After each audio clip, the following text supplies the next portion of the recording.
નમસ્કાર દર્શક મિત્રો, હું શીતલ મહેતા ન્યૂઝ ઓફ કચ્છમાં આપનું સ્વાગત છે. જોઈએ આજના સમાચાર.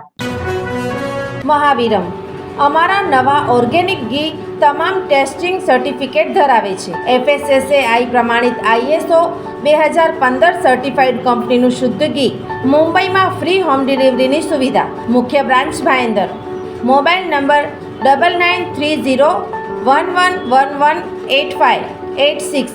જેલમ મહેતા ઘાટકોપર 9322142999.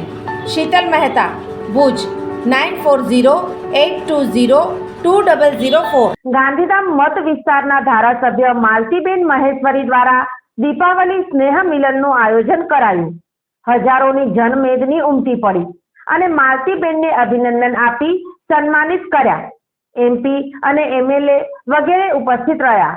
ગાંધીધામ મધ્યે ધારાસભ્ય માલતીબેન મહેશ્વરી દ્વારા ગાંધીધામ વિધાનસભા પરિવારનું દીપાવલી સ્નેહ મિલનનું ભવ્ય આયોજન કરાયું હતું. દીપ પ્રાગટ્ય બાદ પ્રાસંગિક પ્રવચન, સ્વાગત પ્રવચન બાદ ઉપસ્થિત ભુજ, મુન્દ્રા, માંડવી, અબડાસા, અંજાર વગેરે ધારાસભ્યોએ પ્રવચન દ્વારા સૌને શુભેચ્છાઓ પાઠવી હતી. આ શુભેચ્છા મિલનમાં અબડાસાના ધારાસભ્યએ હળવી શૈલીમાં અબડાસાને પૂરતી ગ્રાન્ટ મળતી નથી તેમ જણાવ્યું હતું અને તેમના ભાષણના અમુક અંશો અને વાત દ્વારા સ્ટેજ ઉપરના મહાનુભાવોમાં પણ થોડો સમય હળવું હાસ્ય જોવા મળ્યું હતું. કચ્છ મોરબીના સાંસદ વિનોદભાઈ ચાવડાએ ગાંધીધામના અનેક દાનવીરો તથા જૂના જનસંઘના સન્નિષ્ઠ કાર્યકરોને યાદ કરી અને તેમની મહેનતને બિરદાવી હતી. દાદા તોલાણીએ કચ્છ માટે શિક્ષણ ક્ષેત્રે આપેલ યોગદાનને પણ વિનોદભાઈએ યાદ કરી બીજેપીના વિકાસ કામોની વાત કરી હતી. જિલ્લા બીજેપી અધ્યક્ષ દેવજીભાઈ વરચંદે પણ શિસ્તબદ્ધ પાર્ટીની વાત કરી કોંગ્રેસની જે તે સમયની કાર્યશૈલીની ટીકા કરી હતી. માલતીબેને તેમના પ્રવચનમાં સંતો, મહંતોના તથા મતદારોના આશીર્વાદ લઈ પોતે આ સ્થાને છે તેના માટે મતદારોનો આભાર માની શુભેચ્છાઓ પાઠવી હતી. બાદમાં મીડિયા સમક્ષ મુલાકાતમાં પોતાના મત ક્ષેત્ર માટે કરેલ કામોની વાત કરી હતી. આજે ખરેખર ગાંધીધામ વિધાનસભા પરિવાર માટે ખૂબ આનંદ અને ખૂબ જ ગૌરવનો દિવસ છે. વિક્રમ સંવત 2081ની નવા વર્ષની શરૂઆત થઈ ચૂકી છે ત્યારે ભારતીય જનતા પાર્ટીની સંસ્કૃતિના અનુસાર સર્વે ધારાસભ્યશ્રીઓ, સાંસદશ્રી એ પોતપોતાના વિસ્તારમાં સ્નેહ મિલનનું આયોજન કરતા હોય છે. ત્યારે આપ સૌએ જોઈ જ હશે કે છેલ્લા કેટલા દિવસથી સર્વપ્રથમ આદરણીય સાંસદ શ્રી વિનોદભાઈ ચાવડાજી, ત્યારબાદ પ્રદ્યુમનસિંહજી, ત્યારબાદ આપણા ત્રિકમભાઈ છાંગલા સાહેબ અંજાર ખાતે, ત્યારબાદ આપણા કેશુભાઈ પટેલજીનું, અનિરુદ્ધભાઈ દવેજીનું, સર્વેનું આજે ગાંધીધામ વિધાનસભાનું અને 17 તારીખે રાપર વિધાનસભા રાપર વિરેન્દ્રસિંહ જાડેજાજીનું સ્નેહ મિલનનું આયોજન થયું છે. સ્નેહ મિલન એટલે વિધાનસભામાં રહેતા તમામ સમાજો, તમામ સંસ્થાઓ અને દર વર્ષે જેમના માટે આપણે કંઈક ને કંઈક કાર્ય કરવાનું અવસર મળતું હોય અને જેમના થકી આપણે આપણા વિસ્તારોમાં કંઈક ને કંઈક વિકાસનું કામ કરવાની, સમાજલક્ષી કામ કરવાની પ્રેરણા મળતી હોય છે. એ બધાને એક સાથે અહીં બોલાવી સાથે એકબીજાને નવા વર્ષની શુભકામનાઓ પાઠવવાનો અવસર હતો. ખરેખર હું ગાંધીધામ વિધાનસભા પરિવારનો હૃદયપૂર્વક ખૂબ ખૂબ આભાર વ્યક્ત કરું છું, જેમણે હર હંમેશ જ્યારથી મેં ધારાસભ્ય પદ તરીકેની જવાબદારી મળી છે ત્યારથી આજ દિન સુધી હર હંમેશ મને સાથ સહકાર આપ્યો છે, મને હૂંફ આપી છે, મને પ્રેરણા આપી છે. ખાસ કરીને એક પ્રશ્ન એ છે કે આપણે ગાંધીધામના વિકાસની વાતો કરી, ઘણા બધા ગ્રાન્ટો તમે લાવ્યા, આજે એ દ્વારા આજે આપ જાહેર કર્યું એ અમે બધા સમક્ષ લઈ જવા માંગીએ. જે રીતે મેં વાત કરી, આજે ગાંધીધામ વિધાનસભાના કેટલા મોટા પ્રોજેક્ટો ચાલુ છે.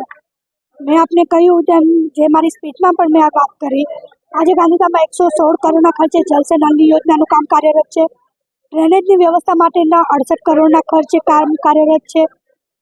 બે બ્રિજ, એક બ્રિજ ઓસ્લો ઓવરબ્રિજનું કામ પૂર્ણ થઈ ચૂક્યું છે. LC3નું બ્રિજનું કામ કાર્યરત છે, ખૂબ જ ટૂંક સમયમાં પરિપૂર્ણ થશે. 2 અંડરપાસ LC4 અને LC5 એ પણ રીટેન્ડર થયું છે, બીજી વખત ટેન્ડર કરવાની જરૂરિયાત પડી છે, પણ એ ટેન્ડરની પ્રક્રિયા કાર્યરત છે અને ટૂંક સમયમાં એ કાર્ય પર શરૂઆત થશે. આપણે સૌને જણાવવા માંગુ છું, ગાંધીધામ એ સમગ્ર કચ્છનું પહેલું શહેર હશે જેમાં અંડરલાઇન વીજ કનેક્શન થશે.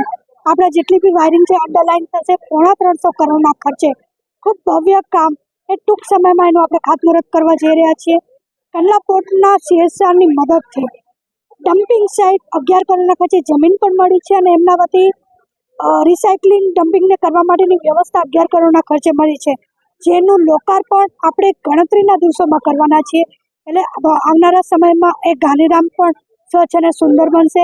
આપણી જે રામબાગ હોસ્પિટલ છે જે સબ ડિસ્ટ્રિક્ટ તરીકે કાર્યરત છે, ઘણા વખતથી લોકોના લાગણી હતી કે જિલ્લા કક્ષાની હોસ્પિટલ બને અને સૌની રજૂઆત થકી આદરણીય વિનોદભાઈ, આદરણીય દેવજીભાઈ સામે ધારાસભ્ય સૌના સાથ સહકારથી એ રજૂઆત કરવામાં આવીને આજે જ્યારે ત્યાં ક્રિટિકલ સેન્ટરનું કામ ચાલુ છે, કાર્ય જ્યારે પરિપૂર્ણ થશે ત્યારે એ હોસ્પિટલ જિલ્લા કક્ષા તરીકે કાર્યરત થશે. એની સાથે અઢળક કાર્યો મહાનગર ગાંધીધામને મળવું, કચ્છમાં પ્રથમ મહાનગર મળ્યું. આંબેડકર ભવનમાં હકડેઠઠ ઉમટેલ સ્નેહીજનો અને શુભેચ્છકોએ માલતીબેનને અભિનંદન આપી સન્માન કરી શુભેચ્છાઓ પાઠવી હતી. આ પ્રસંગે તમામ ધારાસભ્યો ઉપરાંત જિલ્લા પંચાયતના પ્રમુખ તથા બીજેપીના જિલ્લા તથા તાલુકાના હોદ્દેદારો, જુદી જુદી સંસ્થાઓના આગેવાનો, જુદા જુદા સમાજોના અગ્રણીઓ, સાધુ સંતો તથા ગાંધીધામ સંકુલના વિવિધ સરકારી અર્ધ સરકારી વિભાગના અધિકારીઓ વગેરે મોટી સંખ્યામાં ઉપસ્થિત રહ્યા હતા.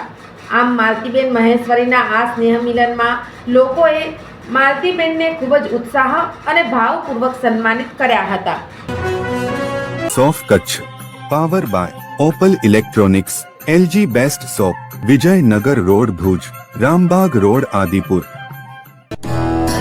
Power by KC jewellers, latest fashion ડિઝાઇનના ઓર્નામેન્ટ્સનો વિશ્વાસપાત્ર શોરૂમ, હોસ્પિટલ રોડ ભુજ. દર્શક મિત્રો, આજે તારીખ 16 નવેમ્બર 2024. આ હતા આજના સમાચાર. આવતીકાલે ફરી મળીશું. ત્યાં સુધી મને રજા આપશો. નમસ્કાર.